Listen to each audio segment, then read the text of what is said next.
Hi friends, good afternoon. இன்றைக்கி நம்ம வீட்டில் பச்சை மாங்காய் வச்சு ஒரு பச்சடி. இதில் பார்த்தீங்கன்னா நாட்டு சர்க்கரை கொஞ்சம் ஆயில் போட்டு தாளித்து நாட்டு சர்க்கரை, அப்புறம் பார்த்தீங்கன்னா சால்ட்டு, அதுக்கப்புறம் பார்த்தீங்கன்னா சில்லி பவுடர். இது மட்டும்தான். இது ஆக்சுவலி செம்ம டேஸ்ட்டாக இருக்கும். ஆந்திராலலாம் பார்த்தீங்கன்னா இன்னும் நல்லா காரமும் இருக்கும், சுகரும் இருக்கும், சால்ட்டும் இருக்குது. இந்த மாதிரி டேஸ்ட் அட்டகாசமாக இருக்கும். பார்த்துக்கோங்க. நாட்டு சர்க்கரை, பச்சை மாங்காய், அதுக்கப்புறம் ரெட் சில்லி பவுடர், கொஞ்சம் சால்ட்டு, இது வரைக்கும் போட்டு நம்ம மிக்ஸ் பண்ணிட்டோம்னா கொஞ்சம் போல் தண்ணி ஆட் பண்ணிவிட்டு அதை ஆஃப் பண்ணி வச்சுருவோம்.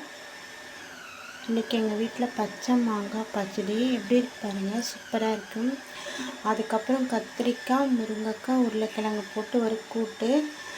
அதுக்கப்புறம் இன்றைக்கி பருப்பு ரசம். இன்றைக்கி எங்கள் வீட்டில் அவ்வளோதான். பருப்பு ரசம், கத்திரிக்காய், முருங்கைக்காய் கூட்டு. பாருங்கள், பருப்பு ரசம். இது சூப்பரான ஒரு டிஷ். இன்றைக்கி சூப்பராக இருந்துச்சு, எல்லாமே சூப்பராக இருந்துச்சு.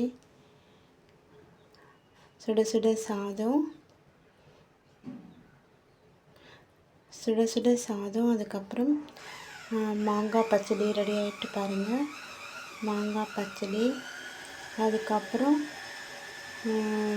இன்றைக்கி கத்திரிக்காய், முருங்கைக்காய், உருளைக்கிழங்கு கூட்டு, ரசம். இன்றைக்கி மத்தியானத்துக்கு இவ்வளோதான் ஃப்ரெண்ட்ஸ். இன்றைக்கி எதுவும் நான்வெஜ் கிடையாது, இன்றைக்கி எல்லாமே வெஜ்ஜு தான்.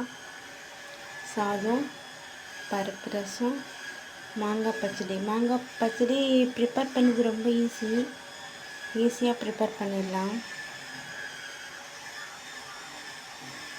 சூப்பராக பார்க்கும்போதே நமக்கு சாப்பிடணும் அப்படின்னு தோணுது பாருங்கள். சூப்பராக இருக்குல்ல? ஆமாங்க, செமையாக இருக்கும். அதே மாதிரி பார்த்தீங்கன்னா இன்றைக்கி என்ன சொல்லணும்னு நான் விரும்பினேன்.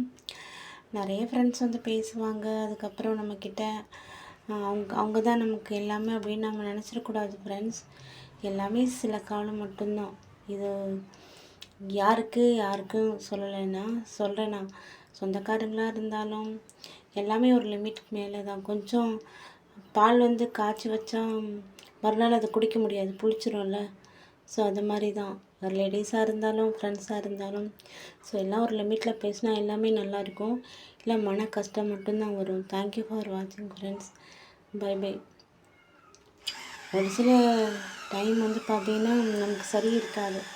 ஸோ நம்மக்கிட்ட நல்லா பேசிட்டு மற்றவங்கக்கிட்ட நம்மளுக்கு நல்லாவே போட்டு கொடுப்பாங்க. ஸோ ஃபேக் பீப்புள் நிறைய பேர் இருக்காங்க. அதே மாதிரி தான் எனக்கும் இப்போ ஒரு 1 வீக்காக ஃபேக் பீப்புள் தொல்லை தாங்க முடியல. என்ன மாதிரி ஐடி வச்சுட்டு நிறைய நிறைய நிறைய நிறைய லைவில் நிறைய கமெண்ட்ஸ் தப்பாக பண்ணுறாங்க. ஸோ என்ன மாதிரி யாராச்சும் ஐடி வச்சுட்டு உடனே சர்ச் பண்ணிவிட்டு பிளாக் பண்ணிடுங்க, ரிப்போர்ட் பண்ணிடுங்க. அவ்வளோதான் ஃப்ரெண்ட்ஸ், இன்றைக்கி முடிஞ்சது.